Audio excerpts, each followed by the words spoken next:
There was once a young man named Daniel, quiet, determined, but exhausted. He had dreams bigger than his circumstances, yet life seemed determined to crush them. Every time he took a step forward, something dragged him 2 steps back. Failed plans, rejection letters, broken promises, empty pockets. And with each setback, his confidence faded like a candle burning out in the wind. One evening, Daniel sat alone on a wooden bridge near his village. The sky was dark and heavy with clouds, and so was his heart.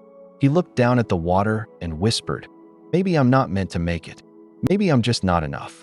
For a moment, the silence that followed was louder than his thoughts. Then, an old man appeared, a fisherman who often came there at dusk. He dropped his net beside him and said, "You look like a man carrying the world." Daniel sighed. "I've tried everything. Every time I think I'm close to success, something falls apart." The old man chuckled softly and pointed at the bridge beneath them. "Do you see this bridge?" he said. "It's been here longer than both of us. Do you know why it still stands?" Daniel looked confused. "Because it was built strong?" The fisherman shook his head. "No, because it bends, not breaks. When the floods come, the wood bends with the water. When storms rage, it shakes but doesn't snap. That's why it lasts.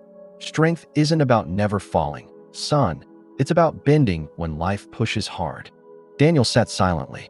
The old man's words sank deep, heavier than the rain that began to fall. For the first time, he didn't feel weak for being tired. He realized he was still standing because he hadn't given up. He looked at the water again, this time with new eyes. The storm hadn't ended, but now he saw that it wasn't meant to destroy him. It was meant to shape him. From that night on, Daniel made himself a promise. No matter how hard it gets, I will bend, but never break. He went back to his work, step by step, day by day. It took months, then years, but every effort started to count. The business that once failed began to grow. The rejection letters turned into invitations. People who once doubted him now asked how he did it. One day, standing again on that same bridge, Daniel smiled at the river below. The storm had come and gone, many times, but he was still there. Because he learned the truth the hard way. Life doesn't reward those who never fall. It rewards those who rise every time they do.